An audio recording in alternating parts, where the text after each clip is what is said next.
সকালবেলা সোহেল একটা ছোট্ট শহরের রেল স্টেশনের পাশে ভাতের হোটেল চালায়। নাম দিয়েছে গরিবের ভাতের হোটেল। পেট পুড়ে খাও, টাকা না থাকলে না দিও, দোয়া দিও।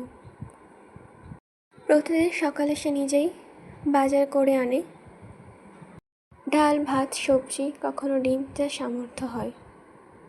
রিক্সা চালক, ভ্যানওয়ালা, ভব করে কলেজের গরিব ছাত্র, এমনকি এক দুজন বৃদ্ধ যারা কাজ করতে পারে না, সোহেল কাউকে ফেরায় না।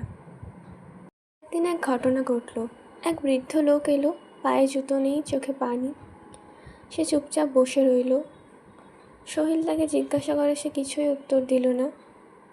তখন সোহেল তাকে নিজেই ভাত খেতে দিল। লোকটা কেঁদে বলল, তুই আমার ছেলের মতো, আমি 3 দিন পর আজ পেট পুড়ে খেতে পেলাম। এভাবেই চলতে থাকে সোহেলের হোটেল। এরকম সৎ ব্যবহারের জন্য তার নাম দূর দূরান্তে ছড়িয়ে পড়ে।